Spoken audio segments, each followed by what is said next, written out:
Hello, hello. I thought I'd show you something in case it's useful. So I have this really cool app. You might have been using it already, but in case you haven't, it's called Adobe Capture. It's free, but because you're on Adobe anyway, you should be able to get this. And it allows you to capture things in the wild. Or anywhere. So for example, it has a little camera thing, so you can see that it's now trying to capture my desk. And I don't use their internal camera function very often because I find it's not that good. I don't know why. Somehow the quality is a bit off, the colors and stuff like that. But I'll show you how I normally do it. So if I press that camera thing, you can actually go to your camera roll. And so yesterday I was walking around taking pictures of lots of things. So this made me think of you, Kelly.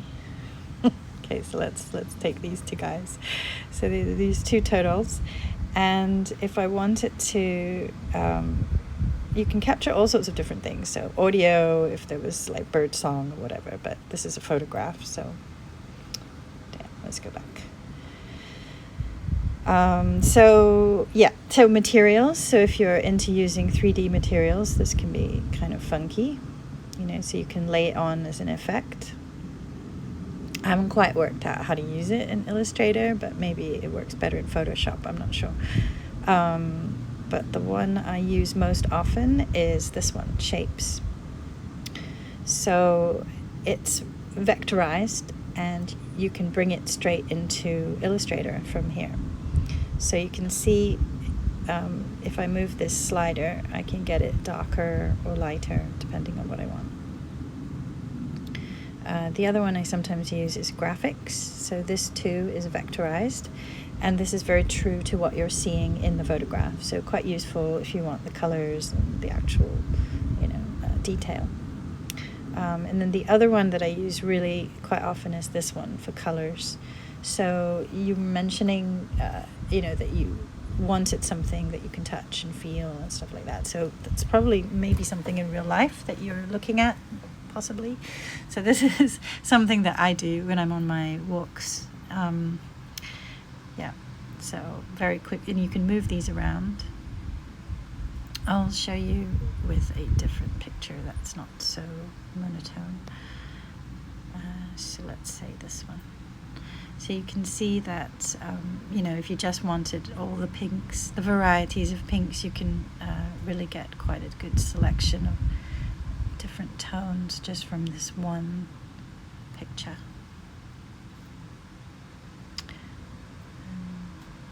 So now I have a gradient, not a strict gradient because they're actually probably quite different pinks. But anyway, so say I wanted to keep this. Over here you've got various options. So if you wanted to keep it in RGB you could, or you can switch it to CMYK so it's easier for you to start using it. So they've got the others, and you can adjust each individually. For example, if you thought these two were a bit too similar, maybe you want to, darken it or give it a bit more of a neutral. You can also play around with harmonies if you wanted. And I don't use this. I tend to just take what I'm seeing in the field. And the image is also saved, which is quite useful. And sometimes I take a screenshot like this so I can remember which photograph, because it doesn't actually save the image, I think, when you export it. So if I took a screenshot of this, I know, this color scheme relates to this particular motif that I'm trying to create. I don't know what the rest of these do, is it undo and all that. You can play with it. So just click save. And you can give it a name. I rarely do, but I do try to keep all my colors in the same folder so you can see My Adobe library is a bit crazy. So all my color schemes are in the same one. And at the same time, because it does all those other things that we saw in the menu, right, it's actually offering to capture all those as well. So you can just pick it out if you want. So I'll pick out the colors. This is an alternative color scheme. It's the one that they came up with first before we moved the sliders, so if you like that too. It also picks up gradients. So I generally pick out one or two if they look good. But the other way, the only problem with this is now it's like messing up my my library for color themes. Yeah, so very often this is where I start with my colors. I'll pick out a color theme and maybe pick, 2 or 3 colors from it. And then if I'm stuck for what goes well with it, I will go to coolers. So I'll just show you the other thing that I use this a lot for. So you can see over here in the create, right, you can actually see what you can do with it. So I've played around with type, but this is really more of a matching thing. So if you see something, let me find some type. Okay, I'm gonna pick this, which is tempting me. Let's create some type. This is my reward for doing work later. Yum. Okay, so let's excuse me, let's pick this type, and I'm just gonna press the button to capture it, and you can see that it's picked up all the different types here. So I don't know, let's pick out the Ritter, this one. Just click the tick, and it's just a really quick way of finding an Adobe type that either is it or looks like it. So pretty cool. But it doesn't create a type, yeah. So it's just a good search tool as far as I can see, unless you guys can find a better use for this. And then the other one that I wanted to show you was shapes. So let's see if I can find something. So very often I'm sketching stuff in pen and ink, and you get all this line work. So I can scan it, but it's quite a simple scan, so you can just take a photograph, right? But this is so much quicker because it vectorizes it. So you don't even have to do image trace on this because it's done in this app. So say I wanted, I don't know, this tree, right? Just that tree. And again, I usually take a picture of it rather than, use the app, but you can try it out and see if it works for you. So I'm using the app to take a picture, and all I want is that tree. So what I'm going to do is erase all this, and I'm just using my finger. Oops, it's got a very useful undo button. So sometimes you have to just make sure that it's all gone. And again, you could just import this into Illustrator if you find it a bit fiddly. Sometimes it is, but this is a fairly simple one, so I'm just going to clean it up here. Okay, and that's done. They do have a little function where you can draw. So I don't know if you wanted to do some textures, but you're going to have to play around with this. Yeah, I don't use this very much unless it's a shape that's not closed. Like if this bottom of the tree was open, for example, I might close that up, and that would save me time in Illustrator later to color it. That's done, and then they've got a crop just to bring down your file size if you wanted, or I don't know. I use this quite a lot to clean up, so if there's other stuff, then sometimes I don't use the eraser, I just crop it closer. And then there's a smooth. I have used this in the past, but I find now that I've learned how to use Illustrator better, thanks to Bonnie, I don't use this because it tends to go a bit wild with the smoothing and over smooth it. So I don't do this anymore, but you can play around with it if it works for your particular artwork. And then click save. And then I usually have a library set up for something similar. Only problem is there's too many libraries, so it makes it a bit difficult to find things sometimes. I have to clean this up. There we go, trees. And again, it's giving me different options. So if you wanted them, I don't really want the PNG, and the SVG is similar to what I've just done, so no difference. The color scheme is not very interesting, so I probably won't take any of these. Just click save, and it's done. They do have a patterns thing in here, but it's pretty crap. I'll show you what I mean.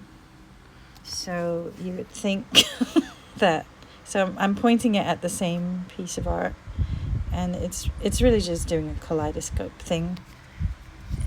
I don't know whether that would work for anything. One thing I've been exploring is this brushes. So let's pick something. Okay, maybe this. So here you can see that isn't, anything that you might want. But if you go to the crop first, that can sometimes work better.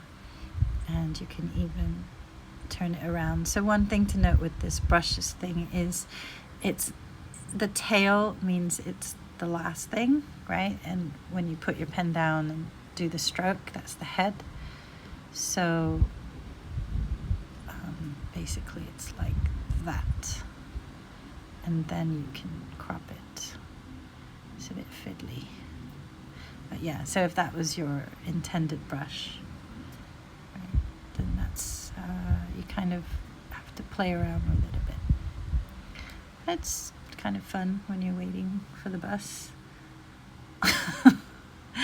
And then you can kind of do that. Yeah. Again, I've created a few of these brushes, and I've actually used them, like I used them on the snake, just to create some texture. So, and then you can, I've not used this much, but, ooh, I didn't know I could do that. So anyway, yeah, so that's better, isn't it? A little more texture or whatever. Yeah, so you can have loads of fun with this. Okay, so I'm going to save that, and again go to my library, brushes, and again it's giving me all sorts of different things, but I don't think I want any of those. So that's basically it. The other one that you might find kind of fun is this looks one, which is slightly different from this colors, but the same concept. So let's take a picture. Say, what did I pick? Okay, let's take this one.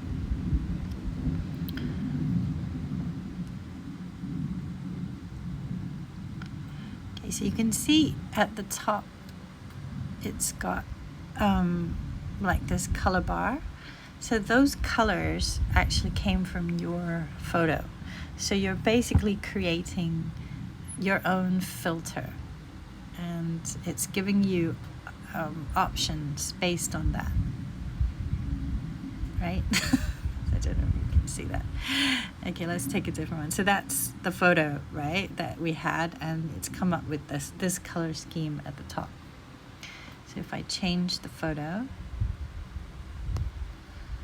let's take something really yellow. You can see that that's changed, right? That's got yellow.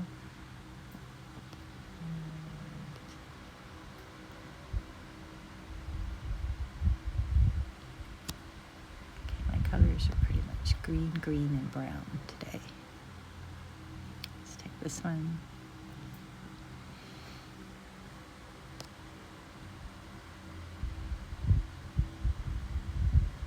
So I don't know, I haven't used this much, but if there's a way to monetize this, that'd be pretty fun, right? Filter packs. Anyway, let's save it. And I don't think I have a library for this. Let's just call it looks. Okay, so you can see here it's trying to create some shapes for me. I probably wouldn't do that. Use those. I like the texture, but I would, for this, I'd probably want to do it in Illustrator, just so I can see what's going on, because it's a bit tiny on the phone. Graphics, I don't use so much. I'll show you that. You need something pretty clear. I don't know, maybe it would work with this. Let's see. So you can see with the shapes, it's kind of cool. With the graphics, I mean, you can remove the background. With this one, I don't know whether it's that clear what the background is and what the shape is, so it might have trouble. Yeah, this is pretty smart though. It knew that I wanted the turtle. How did it know that? Okay, let's choose a different picture. So maybe this flower, which is quite clear but would be a nightmare to clean up in Illustrator.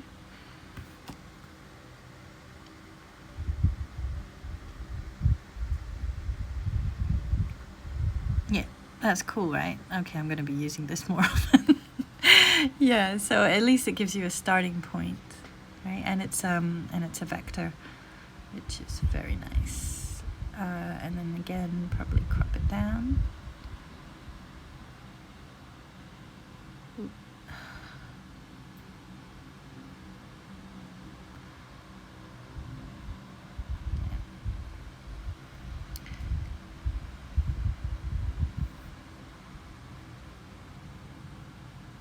Let's take that. I don't really want any PNGs. I can always create those. The SVGs are not great.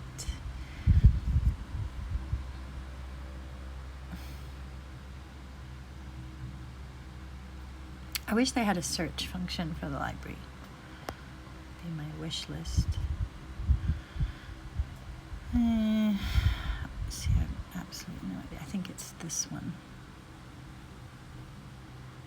Okay, so that's it. It's called Adobe Capture, and it has a little learn feature, but I think once you start playing with it, you will get a sense of what it can do. I have this on my iPad as well, and on the iPad it actually has a better pattern maker, so I can do a little video of that another time. But it's pretty useful, so you can actually create, like if you just have a simple motif that you want repeated in like any kind of half drop, you can actually layer them as well. Yeah, so it's kind of cool.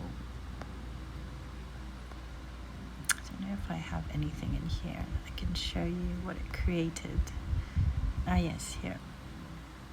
So these are some of the things you can do. Yeah, so it's fairly simple. It's definitely not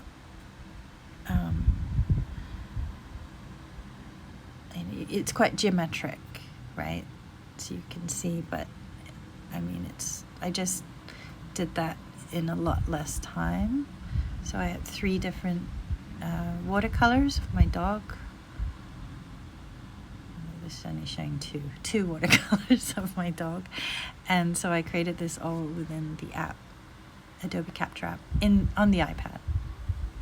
I don't know why the phone one doesn't have it. Maybe it needs more memory. I don't know. I did this one as well. Let's see, anything more complicated?